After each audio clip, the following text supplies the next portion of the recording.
No, we have done it. At least. All right, okay? God has done it. We thank God for everything. Thank God you are back safely. That's the most Over, okay? important thing. Bless God. No problem. Let's start.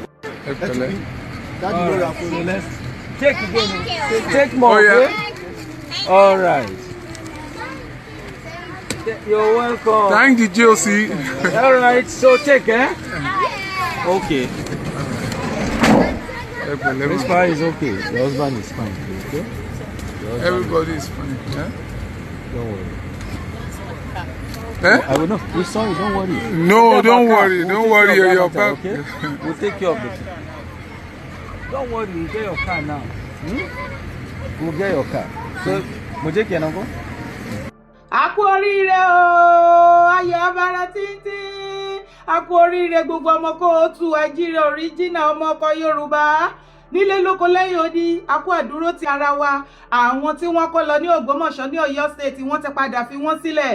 Bàbá Tinubu, ọmọ ọlọ́dọọdẹ, ọmọ ọlọ́dọọdẹ, gẹ́gẹ́gẹ́jí. Bàbá Tinubu, abiyamọ bọ̀jà gbọ́rọ̀gbọ́rọ̀. Ẹ ṣé gan ni, ẹ kú àgbàlẹ̀ wa, o àmọ̀rẹ́.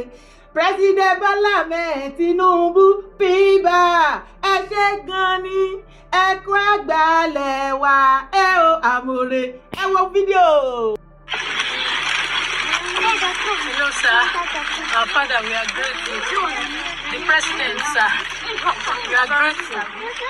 We understand your commitment to our safety, and we appreciate all you did for us. You could see in your hand. Thank you very much.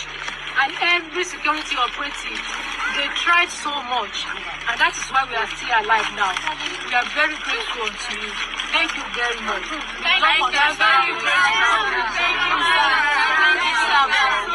God bless you, sir. We are so grateful. Thank you.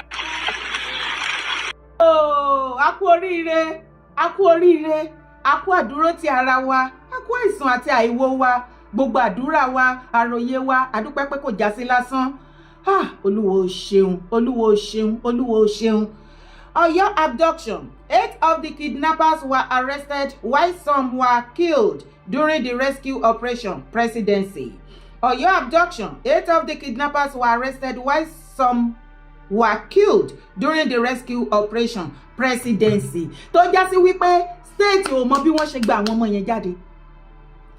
Governor Seyi Makinde, executive governor Ọ̀yọ́ state, kò ní idea bí information bí wọ́n ṣe rescued àwọn tí wọ́n kó ní Ògbómọ̀ṣọ́ tó wà ní under governor ẹ̀, under leadership ẹ̀. Ṣé ẹ ti rí?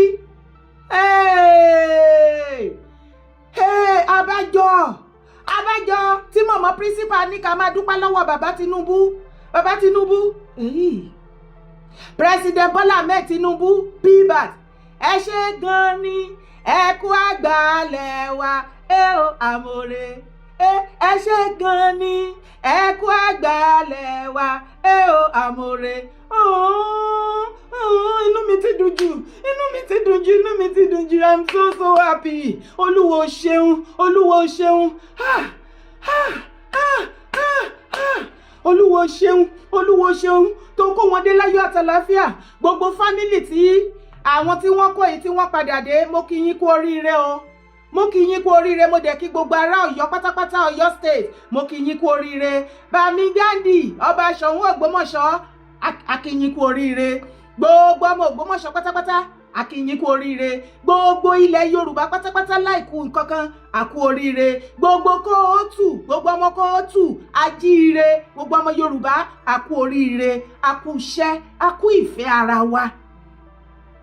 Ìgbà yìí ni mo mọ̀ pé ènìyàn ò bò ní lára jaṣọ lọ. Ènìyàn bò ní lára jaṣọ lọ o. Ènìyàn bò ní lára jaṣọ lọ. Ènìyàn bò ní lára jaṣọ lọ o. Ó máa jaṣọ lọ. Àwọn gbogbo ọmọ Yorùbá nílé lóko lẹ́yìn odi. Ènìyàn ṣàlàṣọ tàwa. Pbat. Baba Tinubu, thank you, sir. Ẹ ṣé, abiyamọ tòótọ́, abiyamọ dáadáa. Ẹ ṣé. ẹ ṣé nígbà tí mọ̀mọ́ principal ti ní kẹ́kẹ́ máa dúpẹ́ lọ́wọ́ yín táwọn náà ń dúpẹ́ tí gbogbo ọmọ ń dúpẹ́ táwa làwa àwọn ni wọ́n lọ lé ẹkùn ajá wọn ló lọ lé ẹkùn tó padà bọ̀ olúwo ṣeun bàbá Tinubu thank you so much ẹ̀yin èèyàn mi àbẹ́yìn ò máa wẹnu lẹ̀kẹ́ máa wẹnu ọkọ́ mọ̀mọ́ principal àtàwọn ọmọ wọn ò ní ká dúpẹ́ lọ́wọ́ Ṣèyí Mákindé the executive governor Ọ̀yọ́ state tó jẹ́ sí wípé bí wọ́n ṣe rescue àwọn people yìí governor Ọ̀yọ́ state ò ní idea kò mọ kankan pa ẹ̀ kí wá láǹfààní curfew tó wá gbé jáde kàṣà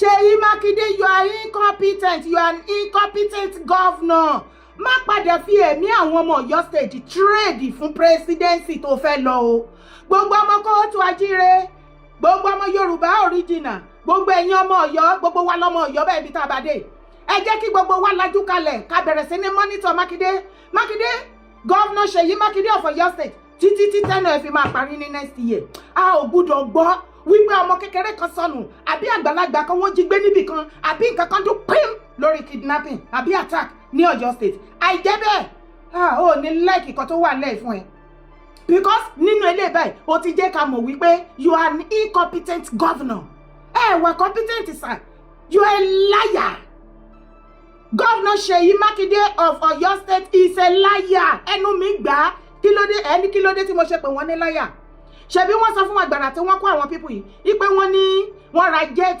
surveillance jet tó máa deliver tó fi máa monitor gbogbo ibi tí wọ́n wà tá fi rescue wọn títí tí àwọn people yìí tó fi gba freedom àmà rí jet àmà ọmọ iye fídíò tá ti ṣe ọmọ iye gbogbo àwọn èèyàn tó ti pariwo online where is the jet àrí jet o ààrẹ egún tó jáde ká ẹgbà wá lọ́wọ́ Ṣèyí Mákindé má fẹ̀mí ọmọ Yorùbá má fi ta fàlà má fi ta káìtì lọ́wọ́ àwọn Fúlàní torí pé ó fẹ́ become president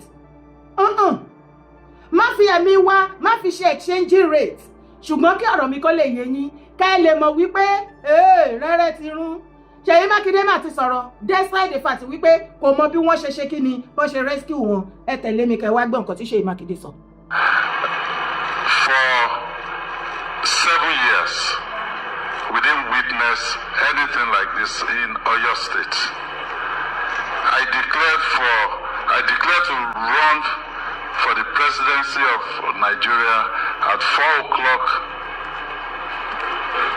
and by 9 a.m. the following morning, the children were abducted. We're still feeling through. Governor Ṣèyí Mákindé èyí tán ní kókó bó yín kó bọ̀ kó máa rí bọ́ ó ní ká má wọrí o òun lè bọ igba abẹ́rẹ́ nínú òkùnkùn ní kíni ẹni 7 years 31 bí as Ọ̀yọ́ state governor wọn jíyàn gbé ẹ gbà mí lọ́wọ́ governor Ṣèyí Mákindé ẹjọ́ èèyàn ọmọ Ọ̀yọ́ state ẹbí ẹ̀ wá witness ṣé first time tó máa kọ́kọ́ kidnap ní Ọ̀yọ́ state lélẹ̀ ẹ ṣú ẹ pé Ṣèyí Mákindé wà nù ayé wàhálà ti ṣẹlẹ̀ ó dà pé wọ́n ní kinní kan ti wọlé sí lára o torí tí ò bá jẹ́ bẹ́ẹ̀ báwo ni Ṣèyí Mákindé ṣe sọ wípé 7 years tóun ti ṣe governor lọ́yọ́ state wọn kidnap merely how many hours tó lóun declare pé òun fẹ́ jẹ president ni wọ́n kidnap ó dáa kó má dàbẹ́ ni wípé mò ń sọ̀rọ̀ sí yín lẹ́nu ẹ jọ̀ọ́ nítorí Ọlọ́run mo bẹ̀ yín ni ẹ jọ̀ọ́ ẹ̀yin ọmọ Ọ̀yọ́ state ẹbí ẹ̀mí witness ṣé first time tó máa kọ́kọ́ jí èèyàn gbélélé ní Ọ̀yọ́ state láti bí 7 years tí Mákindé tó ti jẹ governor lọ́yọ́ state ṣé first time tó máa jíyàn gbélélé torí mo rántí àwọn tí wọ́n kidnap káàkiri àrí àwọn ṣebí woman kan wà tí wọ́n gbé lẹ́nu ọ̀nà kò ń ṣe ti àwọn pẹ́ńkẹ́lẹ́ mẹ́sì o àbí ṣe Adélabú kò ń ṣe ti wọn o àìmọye àwọn èèyàn tá ti gbọ́ tí wọ́n jí gbé àìmọye ní Ìbàdàn tó jẹ́ capital state capital àìmọye tí wọ́n jí gbé báwo ni Mákindé ṣe sọ̀rọ̀ báyìí Òkè Ògùn kò níye ọkọ̀ tí Mákindé kàn ti àbádùn Òkè Ògùn anything wọ́n bá àpá gbogbo Yorùbá tó wà ń bẹ̀ because Fúlàní ti dominate ibẹ̀ yẹn torí kùsàtọ̀ wà ń bẹ̀ gbogbo kùsàtọ̀ dẹ̀ wà ń bẹ̀ yẹn wọ́n mú return ti Mákindé lọ fún àtàwọn kọ́kọ̀sẹ̀ so ó ti fi gbogbo Yorùbá tó wà lókè Ògùn ó ti fi wọ́n jí Fúlàní terrorist èyí tó bá lè pakọ́pa èyí tó bá jí gbé kán jí gbé kò kà wọ́n kún àwọn tó ń govern lé lórí àbí kí ló ń jáde lẹ́nu Mákindé ẹ gbà mí ẹ dúró Dara calm down be calming down there ẹ jọ̀ọ́ ẹ̀yin èèyàn mi ó ká mi lára ni ẹ jọ̀ọ́ ṣé Mákindé ń try láti sọ wípé President Bola Ahmed Tinubu náà organize kidnapping àwọn tó kó lọ́yọ̀ state tó ń rí gay freedom ni àbí kí ló ń try láti sọ ńbẹ̀ yẹn ẹ̀yin ọmọ Yorùbá tẹ́ mọ̀ jù mí lọ ẹjọ́ ẹ bá mi fi síbi comment section ṣé Mákindé ń try láti sọ pé bàbá Tinubu ló orchestrated bọ́n ṣe lọ kidnap àwọn people yìí ni torí nǹkan tí mò ń rí nínú ọ̀rọ̀ tó sọ nìyẹn ibẹ̀ ni kọ́kọ́ la tún ìlọ tún tẹ̀lé mi sáré pa. Assalamu alaikum gbogbo ẹ̀yin ọmọ Yorùbá lápapọ̀ ní Nàìjíríà. Ọ̀rọ̀ àwọn ọmọ tí wọ́n kidnap ní Ọ̀yọ́ state ń claim pé Fúlàní ni olè Fúlàní ni bandit tó jí wọn gbé kìnìkà jẹ́ kí n sọ fún yín mo fi Ọlọ́run búra tó dá mi àwọn ọmọ tí wọ́n kidnap ní Ògbómọ̀ṣọ́ yẹn mo fi Ọlọ́run búra kò ṣe Fúlàní ló kidnap wọn and then mo rí ẹlòmíì aláìlọ́pọlọ aláìmọ̀ nǹkan tí ń ṣe tí ní pé àwa tá à ń sọ̀rọ̀ ní social media yìí pé àmọ́ gbogbo Fúlàní tí wọ́n máa ń kidnap àwọn èèyàn ṣe bí àwọn àgà wọn wèrè ni ẹ ṣé Lagos Ìbàdàn ní Ọ̀ṣun Ògùn ọmọ iye àwọn Yorùbá tí ń jalè ń bẹ̀ ṣé ọmọ gbogbo wọn ọ̀dá wọn sọ ọ̀dá wọn mà so tá n bá ń sọ̀rọ̀ ó yẹ ká máa lo làákàyè wa most bọ̀bọ̀ yìí ò làákàyè ò ní làákàyè ló béèrè gbogbo nǹkan tí wọ́n demand kí wọ́n fún wa ṣé Fúlàní kidnapping Fúlàní yóò béèrè hilos mẹ́ta ṣé yóò béèrè kí wọ́n fún ní 1 billion naira kí wọ́n sì lọ send it ní transfer ní Benin pẹ̀lú sefa so níbi tó yẹ kẹ́ ló kọ́ ọpọlọ yín bọ̀ in blame rẹ̀ Yorùbá ò lọ́pọlọ wàláì lọ́pọlọ tó bá jí gbé ọlọ́pọlọ ọmọ àlè bàbá yìí tó ń sọ̀rọ̀ yẹn wàláì ò ní sọ nǹkan tó ń sọ yẹn so òun bú wa òun ṣépele Fúlàní jẹ́ kí n sọ fún yín èdè Fúlàní tẹ̀rí the whole West Africa kò sí níbi tà sí and then nǹkan tẹ̀ ń try láti ṣe tẹ̀ bá ṣe wàláì yóò jẹ́ níbi tẹ̀ mà torí pé ẹ̀yin Yorùbá state mélòó lè ní state mẹ́fà náà ní Nàìjíríà nìkan lẹ́wà níbo lẹ́wà Nàìjíríà nìkan náà lẹ́wà so ẹ̀yin mélòó ni ga Yorùbá náà ẹ̀yin mélòó ni population yìí mélòó ni tàbá ní ká pé àwọn Fúlàní wa tó wà ní the whole West Africa from Nigeria Mali Burkina Niger Cameroon Chad Sudan Ghana Gambia Ersia kò sí níbi tí Fúlàní ò sí so àsìmọ́ pé nǹkan tẹ̀ ń try láti ṣe ní ilẹ̀ Yorùbá tẹ́ bá ní pé ẹ jà Fúlàní mo fi Ọlọ́run búra gbogbo wa pèrè wa ẹ sì jẹ́ yálà yá ni so ẹ lọ ronú ẹ máa ronú kí ẹ tó sọ̀rọ̀ ìní bùyìnbọ̀ ẹ máa ronú ẹ lọ́pọlọ ẹ lọ ẹ ń follow illiterate Sandegbo illiterate tó jẹ́ pé òun gan aláìlọ́pọlọ kọ̀mọ̀ nǹkan tí ń ṣe ẹ̀yin náà tẹ̀ ń wo pé educate ẹ ti wise ẹ ń sọ bí ẹni tí ò lọ́pọlọ so gbogbo ẹ̀yin tẹ̀ ń try rubbish ẹ má try o wàláhì ẹ má try rẹ. yé ṣẹgbẹ́ ló burúkú ọmọ àlè ó ní kò ń ṣe àwọn Fúlàní àwọn kọ́nà jí àwọn tó ń gba freedom sí àwọn kọ́nà jí wọn gbé so Yorùbá ló jí wọn gbé àbí ọwọ́ Ṣèyí Mákindé láti máa béèrè ìgbà tá a dé wá lọ́wọ́ àbọ̀ sí wọ́n jẹ́ kó yé wa wípé ọwọ́ ba àwọn 8 lára kidnapper àwọn tó kù wọ́n kú bóyá gọ́ọ̀mẹ̀ntì á dẹ̀ jẹ́ ká lè rojú àwọn 9 bóyá Yorùbá wà ń bẹ̀ àbí kìkìdá Yorùbá ni Ṣèyí Mákindé ni kó bọ́ síta kó wá sọ yẹn fún wa ṣùgbọ́n èyí èèyàn mi ẹ gbọ́rọ̀ burúkú lẹ́nu ẹ̀yẹ abẹ́yìn ò rí ọmọ olórí burúkú ọmọ tí ò níran tí àwọn grandfather wọn tó pè ní danfodio tí wọn ò ní ìran tí wọn ò ní history abẹ́yìn ò rí bó ṣe ń bu èpè lù wá lórí kẹ́dẹ̀ máa wá wo agbé wọn léyìn tán wọ́n wá fi ń gé wa jẹ èyí báyẹ̀ rí bó ṣe dàbí èèyàn ẹ wá fi compare àwọn ìran wọn family bàbá ńlá bàbá wọn nínú igbó tó ń gbé nínú igbó ṣẹ́yìn ò kì í rí wọn tó bá kó wọn wá sáàrin ìlú láàrin ọ̀dọ̀ wa ẹ rí bó ṣe máa ń wò ní bí ayé lọ lólóbìrí po bẹ́ẹ̀ ni pé ayé ó ti ń dorí kodò lójú wọn because wọn ò rí irú life bẹ́ẹ̀ yẹn rí ìgbà tẹ́lẹ̀ ìtàn ti gbé láàrin wa